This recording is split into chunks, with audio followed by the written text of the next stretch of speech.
Gildan Media presents Your Coach in a Box, affordable, life-changing audio programs. Gildan Audio presents an unabridged recording of The Elements of Eloquence, Secrets of the Perfect Turn of Phrase, by Mark Forsyth, narrated by Don Hagen. Preface. On Cooking Blindfolded. Shakespeare was not a genius. He was, without the distant shadow of a doubt, the most wonderful writer who ever breathed, but not a genius. No angels handed him his lines, no fairies proofread for him. Instead, he learned techniques, he learned tricks, and he learned them well. Genius, as we tend to talk about it today, is some sort of mysterious and combustible substance that burns brightly and burns out. It's the strange gift of poets and pop stars that allows them to produce one wonderful work in their early 20s, and then nothing. It is mysterious. It is there. It is gone.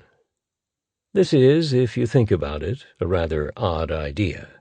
Nobody would talk about a doctor or an accountant or a taxi driver who burnt out too fast, too brilliant to live long. Pretty much everyone in every profession outside of professional athletics gets better as they go along, for the rather obvious reason that they learn and they practice. Why should writers be different? Shakespeare wasn't different. Shakespeare got better and better and better, which was easy because he started badly, like most people starting a new job. Nobody is quite sure which is Shakespeare's first play, but the contenders are Love's Labour's Lost, Titus Andronicus, and Henry VI, Part 1. Do not, dear listener, worry if you have not read those plays. Almost nobody has, because to be utterly frank, they're not very good.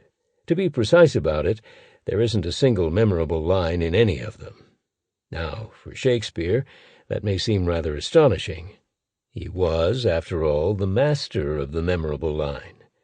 But the first line of Shakespeare that almost anybody knows is Henry VI, Part 2, when one revolting peasant says to another, "The first thing we do, let's kill all the lawyers." In Part 3 there's a couple more. "I can smile and murder while I smile."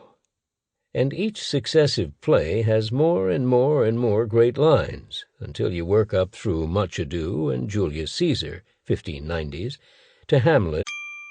Sample complete. Ready to continue?